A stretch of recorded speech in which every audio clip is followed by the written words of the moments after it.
নমস্কার, আমার রাউত স্পিচ এই অর্থ সংক্রান্ত ইউটিউব চ্যানেলে নতুন ভিডিওতে সবাইকে স্বাগত।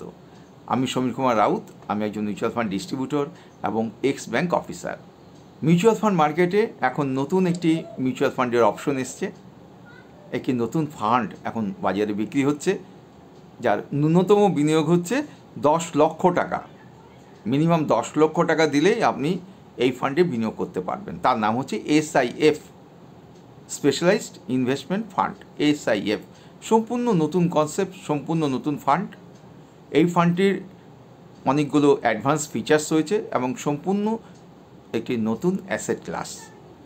এখনও পর্যন্ত সেবি বা securities exchange board of India, যারা কিনা এই মিউচুয়াল ফান্ড মার্কেটের রেগুলেটর, তারা মাত্র 2টি AMCকে মানে অ্যাসেট ম্যানেজমেন্ট কোম্পানিকে এই ফান্ড বিক্রির সুযোগ দিয়েছে।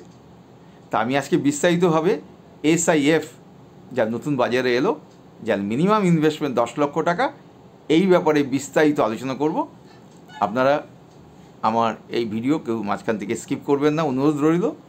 আর এখনও পর্যন্ত যদি আমার এই চ্যানেলে কেউ সাবস্ক্রাইব না করে থাকেন, আমাকে উৎসাহ দেওয়ার জন্য আমার এই চ্যানেলটিকে সাবস্ক্রাইব করুন। আপনারা শুনতে থাকুন আমি SIF বা স্পেশালাইজড ইনভেস্টমেন্ট ফান্ড সম্বন্ধে কি বলছি। এবার SIF বা স্পেশালাইজড ইনভেস্টমেন্ট ফান্ডের বিভিন্ন স্ট্র্যাটেজিগুলো, যেগুলো ডেট, হাইব্রিড এবং ইকুইটি ওরিয়েন্টেড, সেগুলো নিয়ে আলোচনা করা যাক। প্রথমত equity long short fund.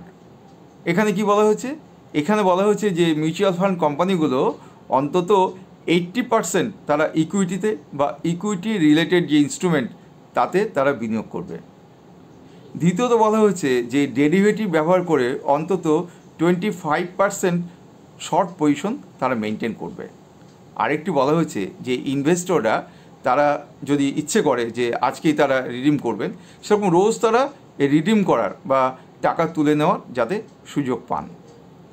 Equity স্ট্র্যাটেজির দ্বিতীয় ক্ষেত্রটি হলো equity x stock long short fund. এর অর্থ হচ্ছে যে ফান্ড ম্যানেজাররা অন্তত 65% তারা বিভিন্ন স্টকে তারা বিনিয়োগ করবেন, কিন্তু মার্কেট ক্যাপিটালাইজেশন অনুসারে প্রথম 100টি স্টকে তারা বিনিয়োগ করতে পারবেন না, তাই বলা হচ্ছে এক্স স্টক। আর আরেকটি ক্ষেত্র যেটা রয়ে গেছে সেটা হচ্ছে যে ডেরিভেটিভ ব্যবহার করে অন্তত 25% তারা শর্ট পজিশন করতে পারবে। তবে এই ক্ষেত্রে কিন্তু কখনই তারা লার্জ ক্যাপ কোম্পানিগুলোকে নিতে পারবে না।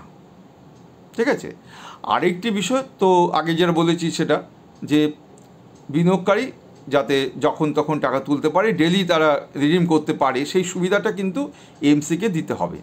নেক্সট হচ্ছে sector rotation long short fund. এক্ষেত্রে বলা হয়েছে যে ফান্ড ম্যানেজাররা অন্তত 80% তারা স্টকে বিনিয়োগ করবেন, কিন্তু তারা অন্তত 4টি সেক্টরে বিনিয়োগ করবেন। আরেকটি বিষয় হচ্ছে যে ডেরিভেটিভ ব্যবহার করে তারা ওই 25% পর্যন্ত তারা শর্ট পজিশন করতে পারে।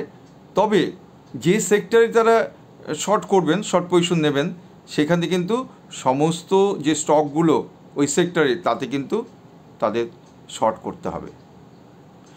আর আরেকটি বিষয় যেটা যথারীতি যে এই ক্ষেত্রে বলা হয়েছে যে বিনিয়োগকারীদের জন্য তারা যখনই রিডিম করবেন, ডেলি বেসে যদি তারা রিডিম করেন, সেটা কিন্তু তার সুযোগ দিতে হবে AMCকে।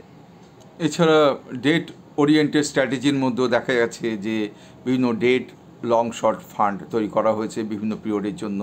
এছাড়া sectoral debt long short fund তৈরি করা হয়েছে। এইভাবে বিভিন্ন স্ট্র্যাটেজিগুলো নেওয়া হয়েছে। আমি এই ব্যাপারে ডিটেলস বলছি না, বিস্তারিত বলতে গেলে অনেক সময় যাবে। এই ক্ষেত্রে মানে ডেট যে ওরিয়েন্টেড স্ট্র্যাটেজি কিংবা ধরুন হাইব্রিড ওরিয়েন্টেড যে স্ট্র্যাটেজি রয়েছে, এই ক্ষেত্রে কিন্তু বিনিয়োগকারীরা সপ্তাহে টাকা তুলবে। তারা যদি রিডিম করতে চান, সপ্তাহে তারা রিডিম করতে পারে। ওদিকে ডেট লং যে শর্ট ফান্ড, সেক্ষেত্রে বলা হয়েছে যে বিভিন্ন সময়ের জন্য আলাদা আলাদাভাবে বিভিন্ন ফান্ড ম্যানেজারকে নিয়োগ করতে হবে। এছাড়া ওদিকে হাইব্রিড যে স্ট্র্যাটেজি, তার সেই ক্ষেত্রে দেখতে পাচ্ছি যে active asset allocator long short fund, সেটাও সৃষ্টি করা হয়েছে।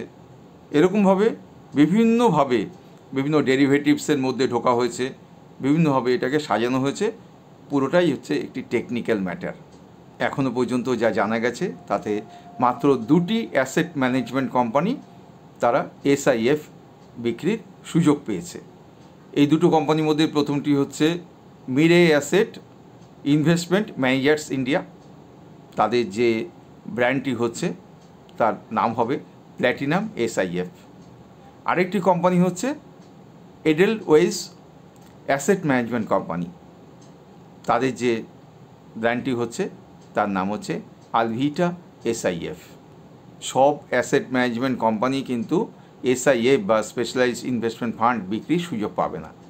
যারা গত 3 বছরে 10,000 AUM অ্যাসেট আন্ডার ম্যানেজমেন্ট তৈরি করতে পেরেছে এবং যাদের ক্ষেত্রে কোনো রেগুলেটরি অ্যাকশন না হয়নি গত 3 বছরে, সেই মিউচুয়াল ফান্ড কোম্পানিগুলোই শুধুমাত্র SIF বিক্রির সুযোগ পাবে।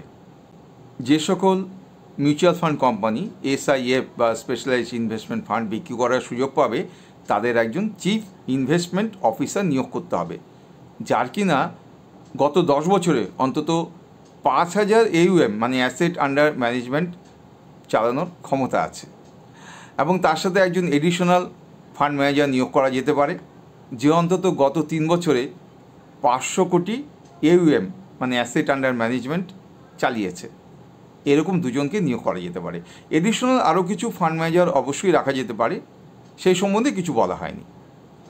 আরেকটি গুরুত্বপূর্ণ বিষয় হচ্ছে যে যারা mutual fund distributor generally NISM 5-এ পরীক্ষা পাস করেছে, তারা কিন্তু এই SIF স্পেশালাইজড ইনভেস্টমেন্ট ফান্ড এটা বিক্রি করতে পারবে না। এটা বিক্রি করতে গেলে NISM সিরিজের যে 13 পরীক্ষাটা রয়েছে, কমন ডেরিভেটিভ সার্টিফিকেশন এক্সামিনেশন, সেটা পাস করতে হবে। যারা পাস করবে সেই ডিস্ট্রিবিউটররাই কিন্তু একমাত্র বিক্রি করতে পারবে এই SIF, যেটা মিনিমাম 10 লক্ষ টাকা ফান্ডটি। তাদের বিশাল পরিবর্তন এসছে। আরেকটি গুরুত্বপূর্ণ বিষয় বলছি, সেটা হচ্ছে যে মিউচুয়াল ফান্ড মার্কেট বা শেয়ার মার্কেট সম্বন্ধে যাদের পুরো ধারণা রয়েছে এবং যারা অভিজ্ঞ, তাদেরই কিন্তু SIF মানে স্পেশালাইজড ইনভেস্টমেন্ট ফান্ডে বিনিয়োগ করা উচিত। কারণ এর কোনো পাস্ট পারফরমেন্স নেই, সম্পূর্ণ নতুন ফান্ড। এখানে যেমন রিস্ক আছে তেমনি এখানে রিটার্নও থাকবে। আরেকটি বিষয় হচ্ছে যে এই SIF এটা ওপেন এন্ডেড। আমি দেখতে পাচ্ছি যে এখন যে দুটো ফান্ড বেরিয়েছে সে দুটো ওপেন এন্ডেড, ক্লোজ এন্ডেডও হতে পারে ভবিষ্যতে, এবং ইন্টারভ্যালও থাকবে। আর এখানে বিনিয়োগ করতে গেলে যদি আপনি 10 লক্ষ টাকা বিনিয়োগ করেন, তাহলে কিন্তু যদি রিডিম করতে চান 1 লক্ষ টাকা, মানে 1 লক্ষ টাকা আপনি সেল করতে চান, সেটা কিন্তু পারবেন না, কারণ মিনিমাম এখানে বিক্রি হচ্ছে 10 লক্ষ টাকা। অতএব ধরুন আপনি 12 লক্ষ টাকা এই SIF স্কিমে রেখেছেন, তাহলে তার থেকে আপনি 2 লক্ষ টাকা তুলতে পারেন। যেহেতু মিনিমাম 10 লক্ষ টাকা, 2 লক্ষ টাকা কিন্তু আপনি রিডিম করতে পারেন, তার বেশি নয়। এটা কিন্তু ভাবতে হবে, যেটা আপনি বিনিয়োগ করলেন যে 10 লক্ষ টাকা মিনিমাম, এটা কিন্তু আপনার বিনিয়োগকৃত রাশি হিসাবেই মিউচুয়াল ফান্ড কোম্পানির কাছে থাকবে, যতক্ষণ পর্যন্ত আপনি সবটা তুলে নিচ্ছেন। এই বিষয়টি রয়েছে এখানে। এবার এই ফান্ডের ট্যাক্সের ব্যাপারটা বলি। ট্যাক্স ডিডাকশন কিন্তু সেম জেনারেল মিউচুয়াল ফান্ডের মতোই, মানে short term capital gain tax, long term capital gain tax তা জেনারেল মিউচুয়াল ফান্ডের মতোই হবে। আপনারা বুঝতেই পারছেন যে SIF হলো একটি প্রিমিয়াম ফান্ড, এবং সেবি যারা মিউচুয়াল ফান্ড মার্কেটের রেগুলেটর, তারা সর্বতোভাবে নিশ্চয়ই চেষ্টা করবে যে এই ফান্ডটি যাতে চাঙ্গা থাকে। এবং এই ক্ষেত্রে AMCগুলোর বিশাল দায়িত্ব রয়েছে যে বিনিয়োগকৃত অর্থ যাতে যথাযথ স্থানে বিনিয়োগ করা হয়। অবশ্যই হাই রিস্ক রয়েছে, কিন্তু বিনিয়োগকারীরা যাতে হাই রিটার্ন পায়, তাহলে এই ফান্ডটি একটি জনপ্রিয় হবে। কেন আমি কথাটা বললাম? কারণ হচ্ছে যে কারো কাছে যদি 50 লক্ষ টাকা থাকে, সে একবার এই ফান্ডে চেখে দেখতে পারে 10 লক্ষ টাকা দিয়ে যে কতটা রিটার্ন আসে। কিন্তু আমি আবারও বলছি যে এই ক্ষেত্রে কোনো পাস পারফরমেন্স নেই, অতএব বুঝে সুঝে এই ফান্ডে নাম লেখাতে হবে, এই ফান্ডে বিনিয়োগ করতে হবে। যাই হোক, আমার ভিডিও আশা করি আপনাদের ভালো লেগেছে।